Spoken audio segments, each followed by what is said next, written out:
O M Prauan. Prauan tem dois significados. Prauan é um pássaro, aquele pássaro que chama anu, né? Um Anu. pássaro, aquele Uhum. pássaro anu. Prauan também tem uma abelha que se chama Prauan também. Mas olha, nós estamos muito felizes de você também estar conosco. E a gente está aqui para contar um pouco da minha história, do meu povo, né? Disso a gente queria ouvir você falar aí da sua vida, falar da sua Ah, etnia, tá. tá? Eu sou do povo Oromô, né? E o meu povo é daqui da região de Guajará-Mirim, numa aldeia chamada Ribeirão. E o primeiro contato foi em 61, né? Com o meu povo, né? E foi, assim, bastante sofrimento, né? Do meu povo, que tivemos, os meus pais tiveram os parentes, né? Da etnia Oromô, Roramchien, sofreram bastante, né, com invasão na época dos seringalistas. E eu sou de umas pessoas sobreviventes, né? Quando meus primeiro contato foram os últimos que saíram, que aceitaram o contato, foram meus pais. Eles não quiseram aceitar, né? Mas vieram primeiro os parentes, né? E depois eles voltaram, convidando meu pai para voltar, para vir, né? Para aceitar o contato. Os parentes falavam para meus pais que os não índios tratavam bem a gente, as coisas todas, né? E meus pais sempre negou, né? Eles achavam melhor ficar na aldeia, sem contato, sem aceitar o contato. Mas, enfim, no final eles aceitaram, né? Com muita conversa de outros parentes que já tiveram contato, né? Com os não índios. E eu era, eu nasci na verdade, eu nasci na Maloca, né, vamos dizer assim, na terra original. E os meus pais vieram de lá, talvez eu não tinha nem um ano ainda, quando meus pais aceitaram o contato. Aí, aí viemos, os pais vieram, né, pelo Ribeirão. Chegando no Ribeirão, tinha bastante, os parentes todos doentes, né, na época tinha sarampo, né, e que esse sarampo, essa doença matou muitos parentes, muito, muito mesmo.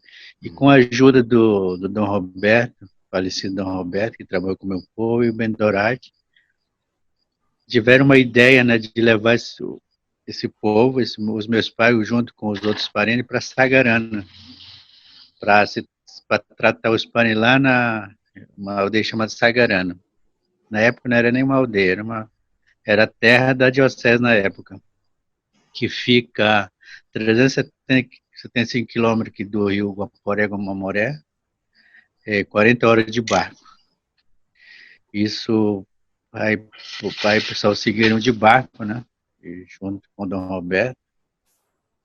E de lá, depois de passou todo o tempo lá se tratando, e, e no final da história, muita gente voltou para cá, né? Para a terra do Ribeirão, né? Aqui. E muitos ficaram lá em Sagarana, caso dos meus pais. Eles não quiseram voltar para a terra daqui do Ribeirão, que é tradicional, né? E meus pais, com outras pessoas, ficaram lá em Sagarana. E que a gente vive até hoje. A minha vida, a juventude foi toda lá, em Sagarana. E hoje, a gente está até hoje lá, né? A gente tem feito um trabalho com os parentes. E lá hoje tem várias etnias, né? Junto, antes só tinha meu povo na época. E hoje tem Canoé, Macurape, Jabuti, Urumiti, né, que chama. Sei que tem uns 5, 6 etnias diferentes lá nessa terra, no Sagarana. E então, tivemos também bastante apoio da diocese, né, com o bispo de Guajará, que é falecido também, Dom Geraldo, junto com Dom Roberto. Eles tiveram muito sem apoio, né? Nós tivemos muito apoio deles, né? E se nós estamos hoje, nós devemos muito a eles, porque tempo do contato também tivemos muito massacre.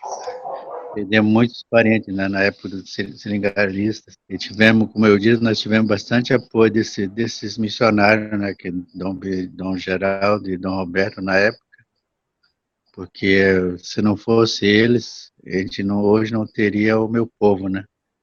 Que aqui na época era tempo de seringás, né?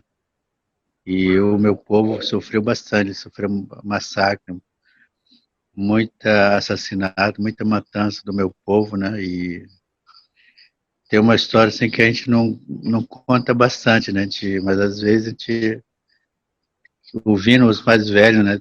Tem uma maloca daqui da região de Guaramirim, que mais ou menos eles calculam que tinha mais ou menos 70 pessoas, entre criança e adulto. E essa aldeia foi atacada à noite, quase que mataram todos os parentes, até as crianças foram mortas.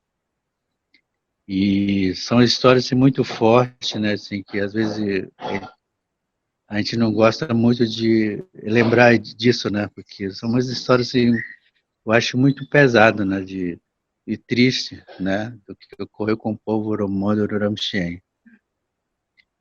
E hoje, graças a Deus, né? A gente não está 100%, mas está melhor do que no início, né? Porque nós tivemos muito perda, como eu disse no início do contato, os parentes com as doenças que a gente não conhecia, né? Que não tinha na nossa na nossa aldeia, e tinha as doenças que o nosso pajé curava, né? Não conhecia esse tipo de doença que tem na sociedade não indígena. Seria mais ou menos isso a história do povo, né?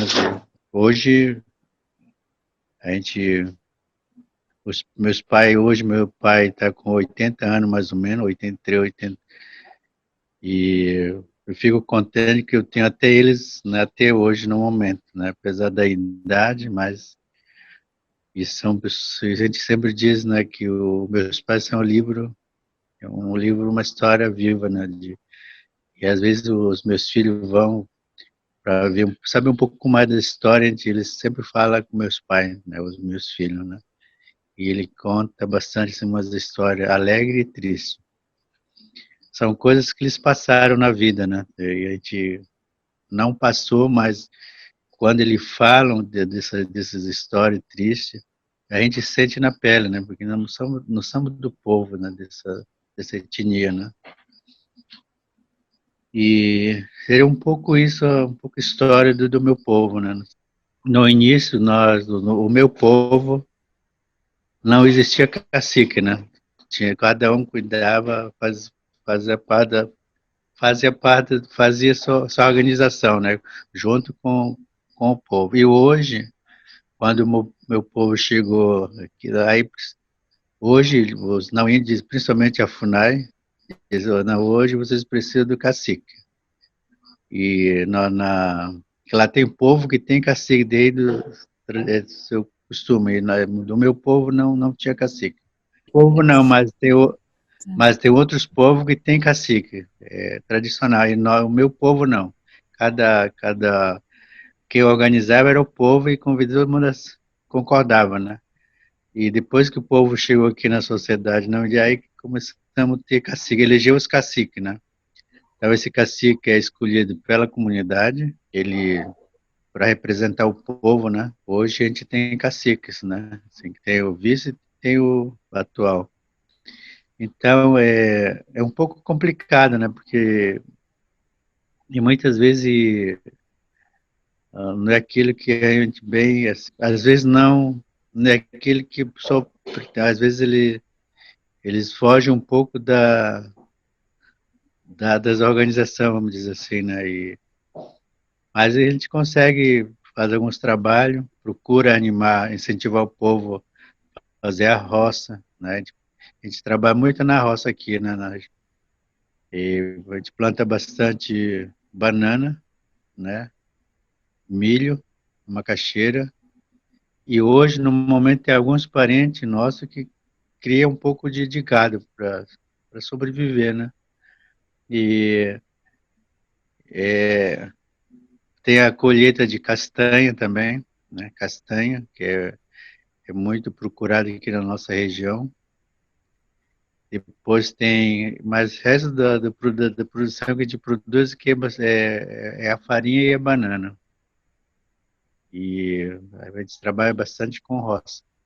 Só na minha aldeia tem umas 320 pessoas, entre adulto e criança, mas no total temos várias aldeias aqui do mesmo grupo, nós estamos 7.000, total de 7.000 pessoas.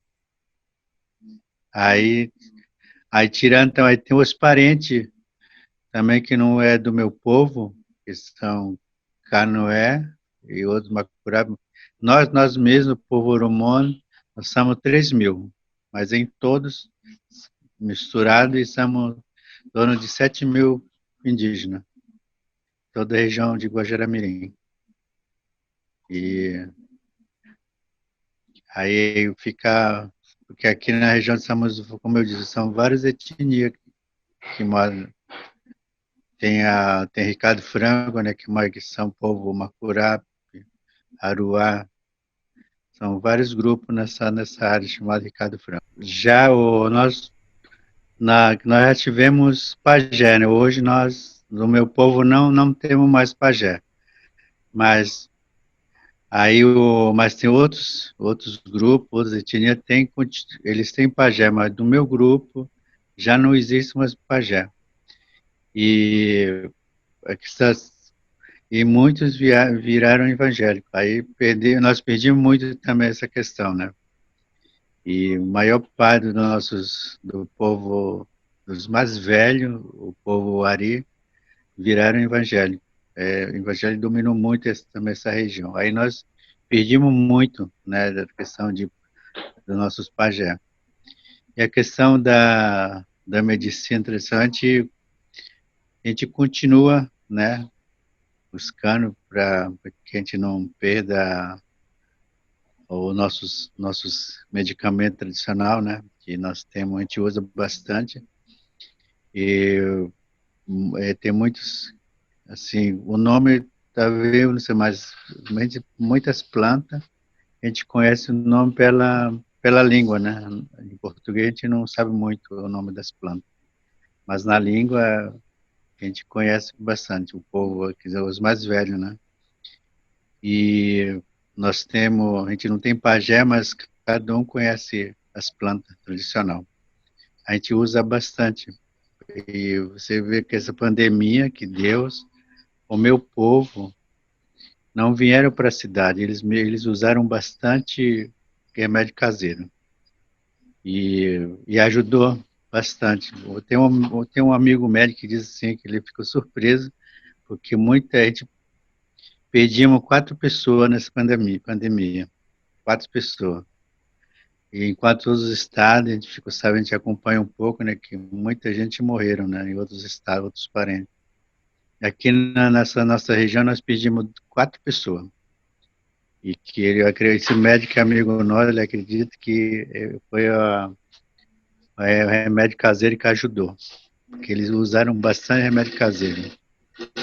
E pouca gente veio para a cidade para se tratar, né? E a maior parte do povo se tratou na aldeia. Isso eu fico, assim, contente também de que realmente remédio caseiro ajuda, né? Então, não precisou vir para Guajará. E, então, mais ou menos é isso, né?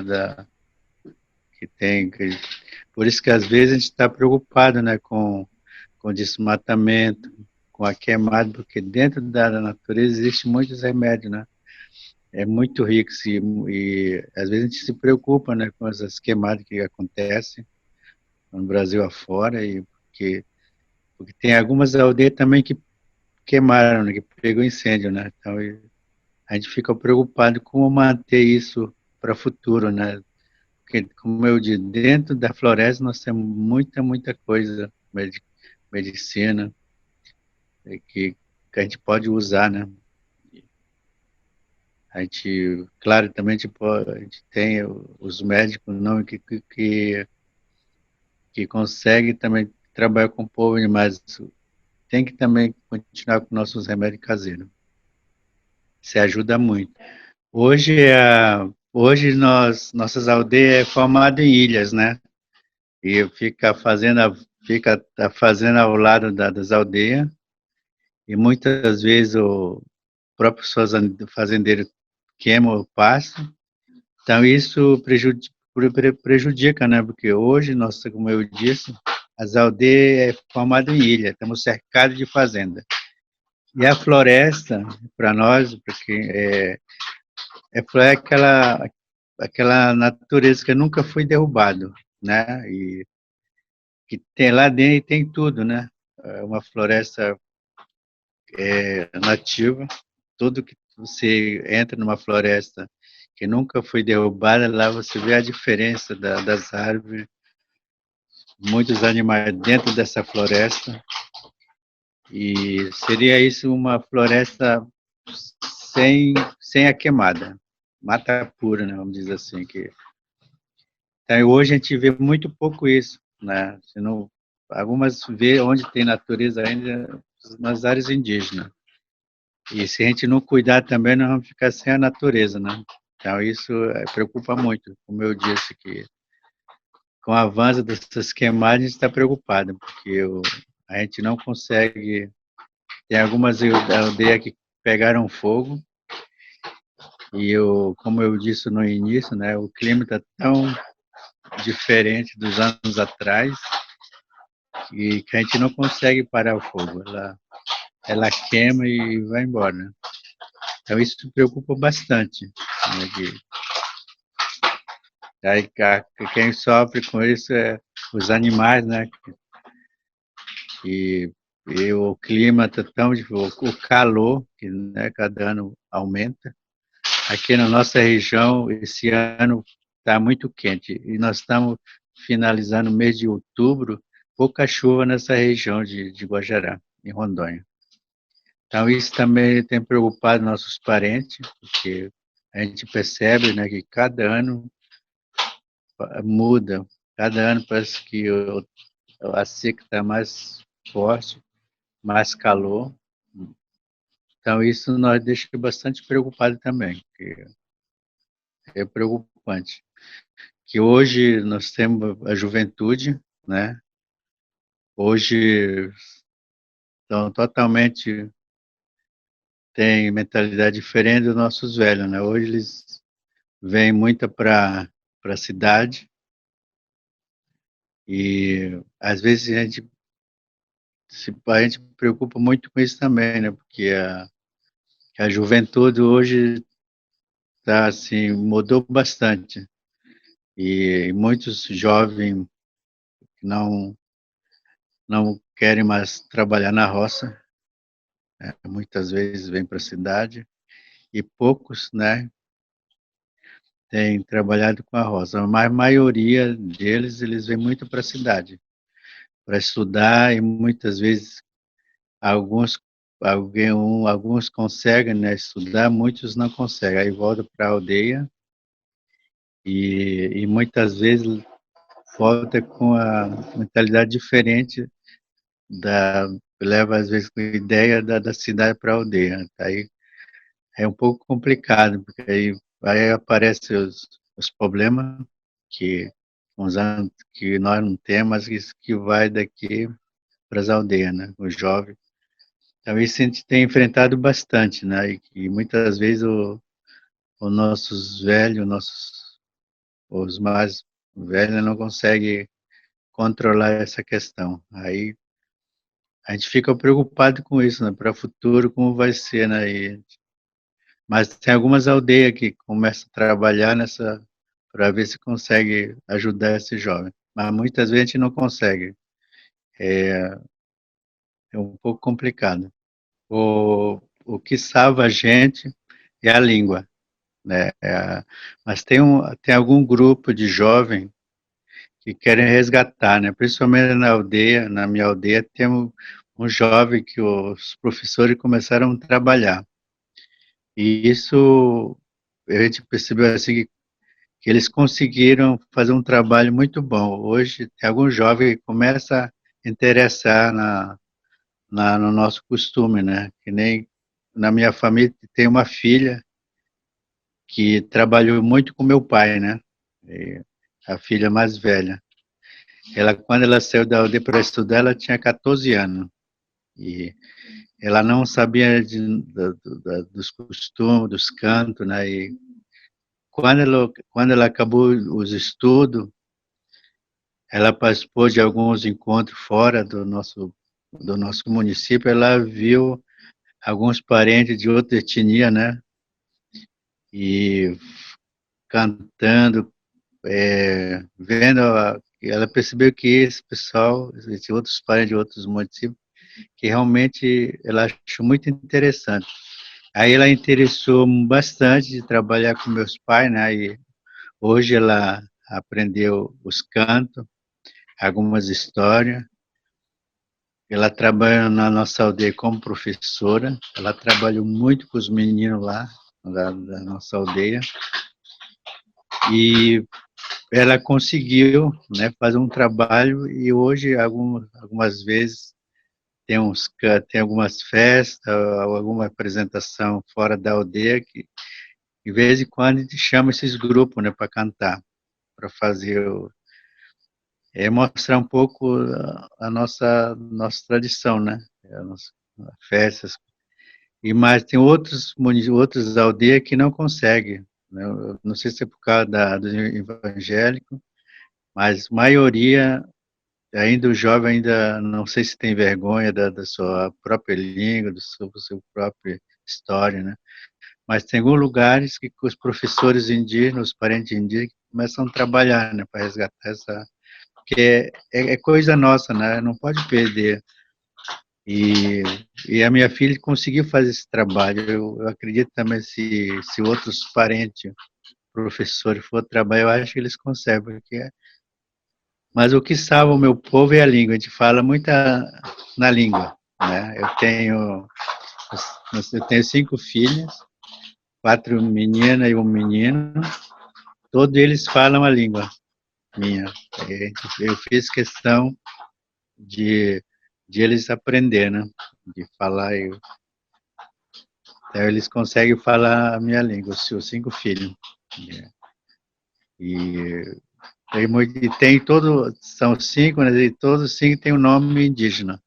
Né? A mais velha chama Iape, e o segundo é Uruau, terceiro é To, quarto é Kimoi e a última é Uem. Chama Érica em português. Então, todos foram batizados na língua do meu povo. Então, isso é importante, né, para nós, né? Mas o que nós pedimos muito também, de alguns parentes, de algum município, tem muitos nomes não índios, né? É isso, companheiro. Então, mas alguns professores estão trabalhando para resgatar a nossa história. E a gente sempre está apoiando, né, de alguns companheiros. Eu mesmo não, assim, sempre brinco com meus irmãos, né? Eu acho que cada povo tem seu dom, né? Cada pessoa, né? Eu nasci, agora eu não sei, assim, eu não sei cantar. A minha voz é muito ruim, vamos dizer assim, mas eu tenho 4 irmãos que cantam, né? Então eu sempre brinco com alguns companheiros, porque nem todas as pessoas nascem cantoras, né? Eu vejo muito na sociedade não indígena, tem alguns cantores e tem uns que não conseguem cantar, né? Eu sou um pouco assim, eu não, mas eu gosto de ouvir, eu gosto de acompanhar e não só agora, como eu disse, né? Que tem uma filha, né? Que é a mais velha que eu disse a Iá, porque ela consegue cantar bem, né? Ela tem, eu acho que nasceu para isso, tem o dom, né, para isso. E ela aprende com muita facilidade os cantos, a história. Não só ela, outros filhos também.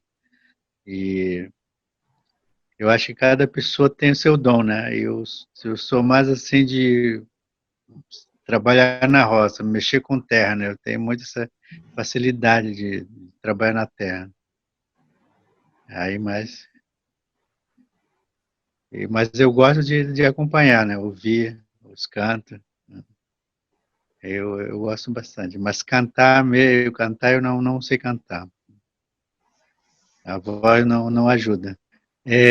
Falando um pouco da minha infância, assim, eu sempre digo para os meus filhos que minha infância é uma infância muito feliz, né? E na época eu vivi na parte de partilha, né? E quando a gente fazia um pouco de tudo, eu ajudava os pais na roça, aí a gente tinha tempo, né, na época de estudar um pouco, depois a gente tinha tempo para pescar, tinha tempo para caçar com os pais, tinha tempo para ir na festa, né? E eu fui minha juventude, eu acredito que eu sempre digo para os filhos que a minha juventude foi uma juventude muito feliz. Não tinha os problemas, não se preocupava com a dívida, não se preocupava com questão financeira, tudo o que tinha era base de troca, né? Quem não tinha macaxê trocava com peixe, aquelas. Hoje, a vida atual hoje, eu acho que quando o dinheiro, tal de dinheiro entrou na vida dos povos indígenas, eu acredito que mudou bastante.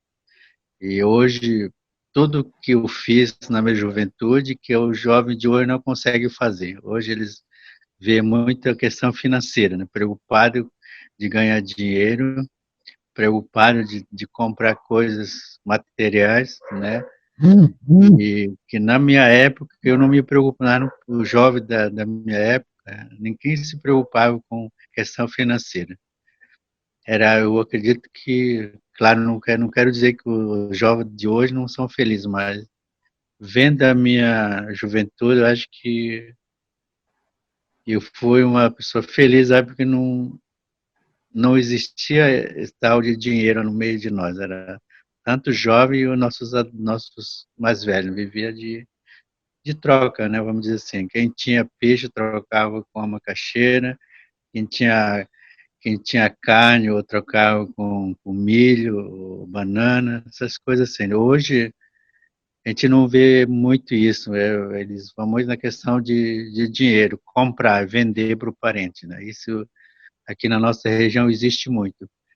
Isso me deixa preocupado como indígena, porque não é o nosso costume, né? Hoje, não sei se vai ser possível de trabalhar essa questão, porque está muito forte, né? Eu, uma das coisas que antes de chegar dinheiro na aldeia, eu vi uma cena muito bonita, que no nosso costume, quando se matava uma caça, e dividia com o povo, né? Eu assisti isso, eu era menino. E cada pedacinho de carne, um parente que caçou dava para as pessoas, né? Um pedaço de carne para todo mundo. Então isso a gente não existe mais. Então isso eu acho um pouco, acho não, é muito triste isso, né? Que nós próprios indígenas chegamos a esse ponto de ver questão financeira, né? Então, isso é preocupante porque nós perdimos muito também esse lado, né? Hoje o pessoal hoje ninguém dá mais, não faz mais a troca, sabe? Base de dinheiro, de compra, né? Então, para quem que nem a gente não, que viveu uns momentos bons vendo isso dá um pouco de tristeza, né?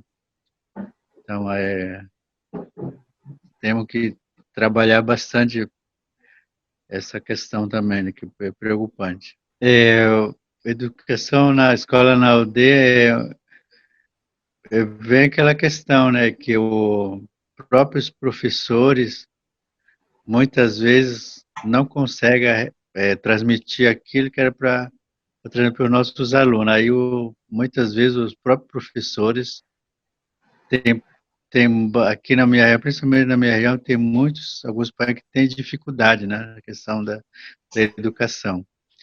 E também, assim, a maior parte da reclamação dos pais, né, dos filhos, de alguns pais, reclama muito dos parentes que são professores, né, eles não conseguem, nem todos, alguns, né, que não conseguem transmitir aquilo que é para transmitir, né, educação, que realmente que eles possam realmente conhecer o mundo, os dois lados, né, o mundo não indígena e o mundo dos não indígenas.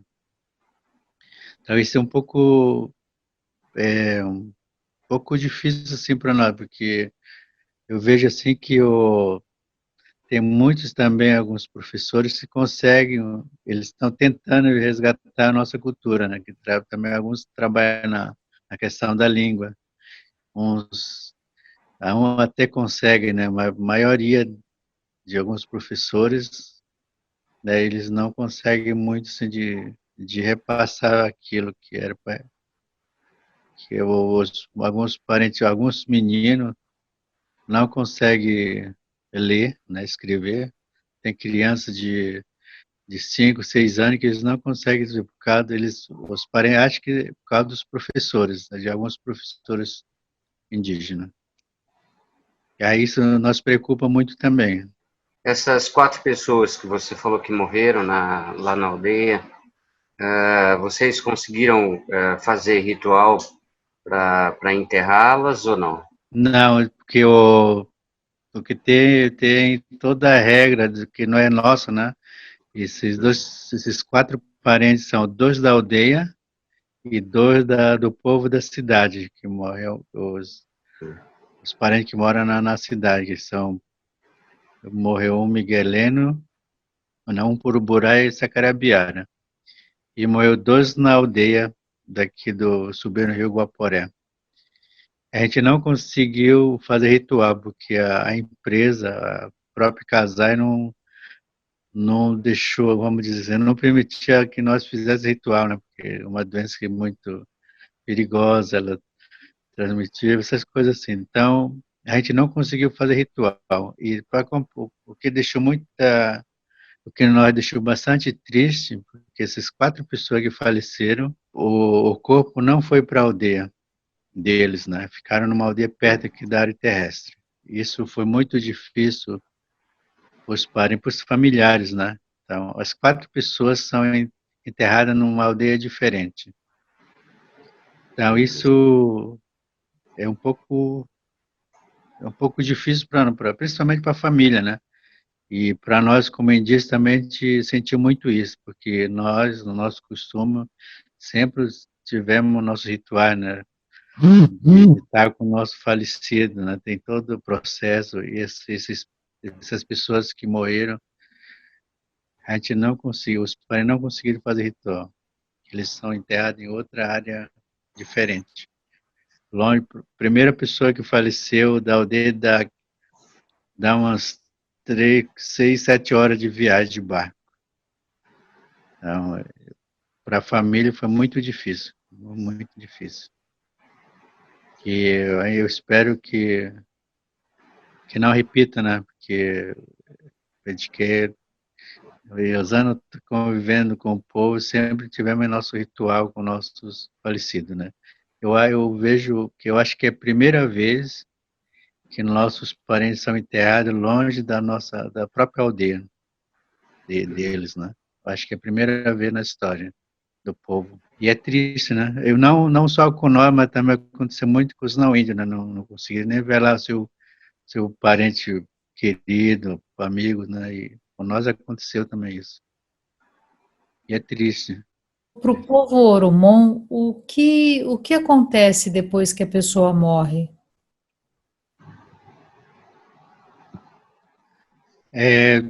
Como ele tem quando a gente perde um parente, eu participei de alguns, e também ouvindo o tio-avô, né? Os parentes mais velhos na época. E quando o parente falece, né? Tem todo o ritual, né? Depois enterra, e depois a família mais próxima corta o cabelo, né? Deixa bem, cabelo bem cortado. Depois de 2, 3 dias depois, a gente vai para o mato, né? Às vezes o parente, né? Tem a roça, né? Tem lugar de trabalho onde ele trabalhou, onde ele fez a casa, onde tirou a madeira. Então os parentes vão todos lá, né? A gente queima tudo. Limpa, a gente vai, limpa tudo, queima. Se tiver um pedaço de madeira que a pessoa cortou, a gente queima, limpa. A roça, se tiver milho, macaxeira, batata dentro da roça, a gente tira, arranca todo, né? Queima a casa da pessoa e queima tudo que pertencia a ele, né? Queima tudo. E os parentes mais próximos, eles ficam de luto 2, 3 anos de luto, sem participar da festa, sem nada, só ficar em casa. Em casa, assim, mas continua os trabalhos, né? Mas participar de algumas festas não vai. E quando é para tirar luto, a gente tem também uma, é um jeito de. Aí eles vão para. Eu também não participei, mas eu assisti, que um parente nosso faleceu. Os familiares deles ficaram mais ou menos 3 anos de luto. E para tirar esse luto, eles foram para o mato. Aí eles mataram, acho que na época, acho que foi um queixado, manto, não me lembro bem. E de lá do mato, eles fazem todo o ritual, começam a chorar como fosse chorando o parente. E quando chega na aldeia, aí tem os parentes juntos, né? Eles ficam, aí chora a volta do animal, né? Durante uns 10, 15 minutos. E depois que termina todo ritual, eles levantam tudo e começam a gritar, né? De alegria, alguma coisa assim, que voltaram, que acabou o luto, né? Aí, a partir desse momento, começa a participar das festas, né? Dos encontros, da comemoração, de outras coisas, né? Aí, isso eu assisti uma vez, eu fiquei. É muito interessante, assim, tem toda ritual, né? Isso é só sabe quem convive com isso, que também é nosso costume, né? Sabe? E esse momento, assim, é por isso que quando o companheiro perguntou da parente dos nossos pais que morreram, né? Por causa da pandemia, eles não tiveram ritual, os parentes, né? Então isso, como eu disse, foi difícil para os parentes, né? Porque nós temos todo o nosso ritual. A gente nunca deixou o nosso parente ficar longe dos parentes. Então é isso.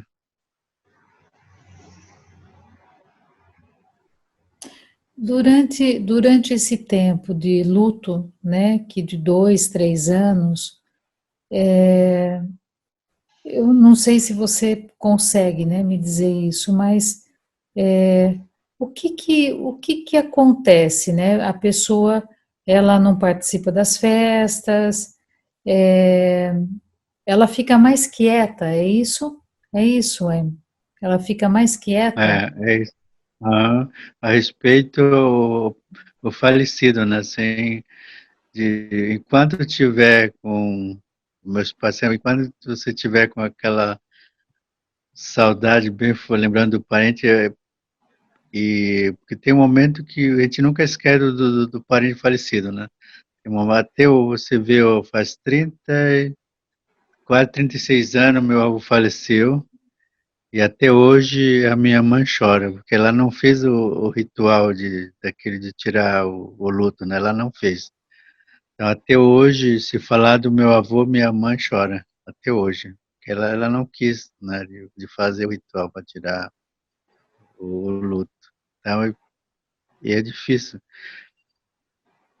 Aí a gente fica assim como posso dizer que a consideração à pessoa, né, que é a pessoa querida, né, a gente respeita muito essa questão. É o próprio, os parentes mais próximos, Que decide. a família que decide, a comunidade não tem nada a ver. É, Mas a comunidade toda, eles vêm, né, fazem também o ritual, mas o luto mesmo é da família próxima.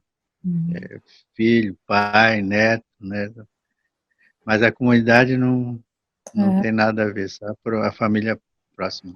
Estou te ouvindo, né? E é tão importante as coisas que você tá compartilhando conosco, quanto conhecimento, quanto a sabedoria de um povo que a gente não conhece, né? Do seu povo. Quanto tem de respeito, tempo de cada um, né? Cada um tem um tempo para lidar com a saudade daquela pessoa que foi, né? É muito importante ouvir para a gente, quem sabe, né? A gente também consegue mudar um pouco, né, a maneira como nós vivemos, né, e lidamos com algumas coisas, né? Nós sabemos que você é casado com uma pessoa de uma outra etnia. Como é que funcionam esses As casamentos entre as etnias? pessoas associam que pega o nome Canoé, Canoé Oromano. No início, assim, também até essa questão mudou muito também, né, uns anos para cá.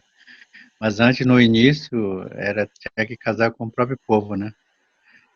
Mas com o tempo foi passando e hoje temos vários casamentos, outros povos, outros parentes. Mas no início não era fácil, não. Tinha que casar com o seu povo, né? O próprio povo. Uns tempos foi passando e o próprio povo, a própria comunidade foi aceitando, né? De ter uma pessoa casado com uma outra parente, com outro parente, né? Hoje existe bastante, assim, que são casados com outro povo, né?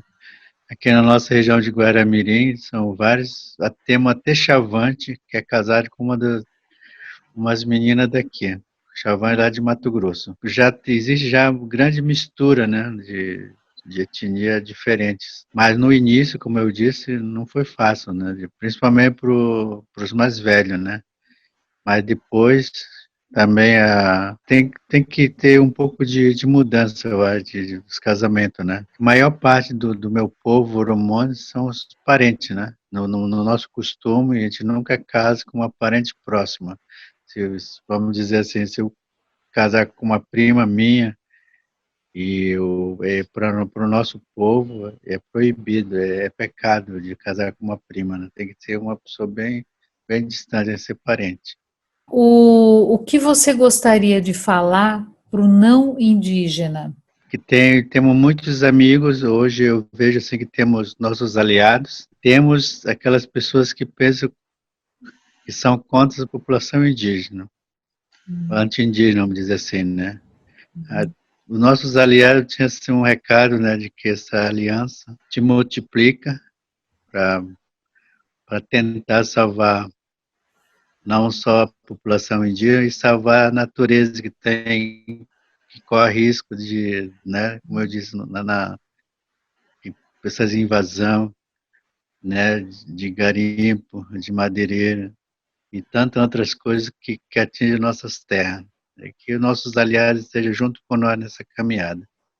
E para o antes indígena, eu gostaria de dizer que respeita o povo indígena, né, que nós somos ser humano igual a qualquer um, né, seja negro, seja branco, seja amarelo, somos todos ser humanos. Aqueles que essas pessoas que é contrário a nós, que pensam mais na não só pensar neles, mas também que pensam na população mais pobre, né? Não quilombola e quebrador de coco, que também essas pessoas têm uma história muito triste, igual nós, né? Então, que essas pessoas respeitem um pouco mais, né? Que pensem mais no seu próximo, que nossos aliados estejam junto com nós e para que a gente possa fazer uma coisa diferente. É isso.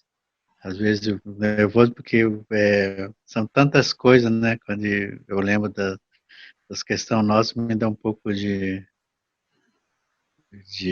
não sei como dizer, né? Que tanto sofrimento do povo indígena, né? Então, mas também eu acredito que no meio dessas coisas ruins tem pessoas boas que nem vocês, que vocês estão tentando fazer um um trabalho diferente com nós, não só com nós, com outros povos da classe mais pobre, porque realmente esse povo precisa da nossa ajuda, né? Isso fico sem palavras dizer para vocês isso, né? Sem conhecer, eu me sinto em casa. Eu sei que nós estamos num tempo muito difícil, né? Um pouco Uhum. antes de você participar da nossa conversa, eu estava conversando com a Letícia e com a Beth, eu estava dizendo que a última vez que eu encontrei o Cisino, que é Uhum. caritiana, né? Que é a cacique caritiana, eu senti ele assim bastante Uhum. tenso, muito, muito tenso. E sempre quando a Uhum. gente pensa, quer dizer, no tempo presente, né, no que tanto a gente ouve a cada dia, todos os dias, falando na violência que acontece com os povos indígenas no Brasil, com o desrespeito que as pessoas têm, né, com a falta de conhecimento, com pouco caso, isso deixa o coração da gente bastante apertado. Eu sei que com você não deve estar sendo diferente. A gente ouve notícias muito, muito ruins a cada vez mais por essa região. Eu acho que foi mais ou menos há um ano atrás, uma professora de uma aldeia indígena aqui do estado, ela recebeu um prêmio internacional por conta do que ela fazia na sala de aula. Ela teve um reconhecimento fora do Brasil da qualidade do trabalho que ela fazia na escola da aldeia. E semanas depois ela foi assassinada. Isso para a gente que é branco já causa uma tristeza e um mal-estar. Eu fico imaginando para vocês como é tudo isso. Realmente, sim, como quando o Brasil foi invadido, né, nós, o povo indígena estava aqui, né, habitando o Brasil.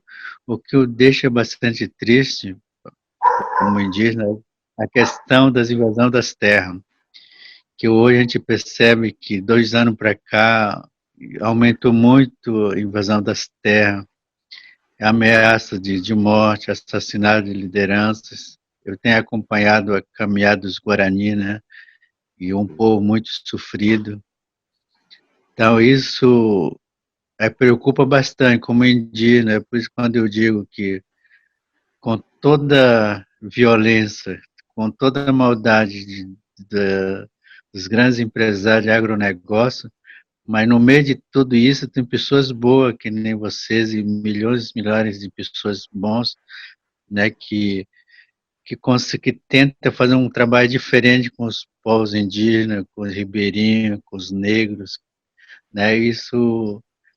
Eu sei que não é fácil, porque nós perdemos muitos também, os nossos aliados, aqueles que abraçam a causa, que nem o CIMI, quantas pessoas são ameaçadas de morte, principalmente lá em Mato Grosso. Eu conheço alguns missionários que moram lá, e eles tiveram que sair de lá, do estado, para se esconder em outro estado para não morrer, né? Então eu vejo assim que eu sempre acredito que um dia isso nós vamos vencer, junto com vocês, e com outros aliados, porque a situação que está hoje, que o Brasil está hoje, não dá para continuar, principalmente com os povos indígenas, nós, né, que isso nos deixa bastante preocupados, porque terra é sagrado para nós, né, terra é a mãe, como diz alguns parentes, né? Então, dentro dessa floresta nós temos tudo, nós temos nosso medicamento, nós temos nosso mercado, nós temos nossa, como diz o Raoni, nós temos nossa poupança. Então, nós temos tudo isso, que na verdade o governo não quer reconhecer isso. Ele está tentando tirar tudo isso de nós. Mas, mas com a força de Deus, com vocês juntos, eu acho que nós vamos fazer um trabalho diferente, né? Que a gente possa viver melhor, com tranquilidade. Porque no momento agora não está fácil de ser indígena no Brasil. Como eu disse no início, falando da história nossa, a gente se sente um pouco, né, comovido, porque tantas histórias tristes, né, e para falar assim, Assim, não é fácil, não só para mim, mas eu acho que para qualquer indígena, né, de falar do seu povo, de um pouco do sofrimento, né, de essas coisas, né, mas me senti em casa.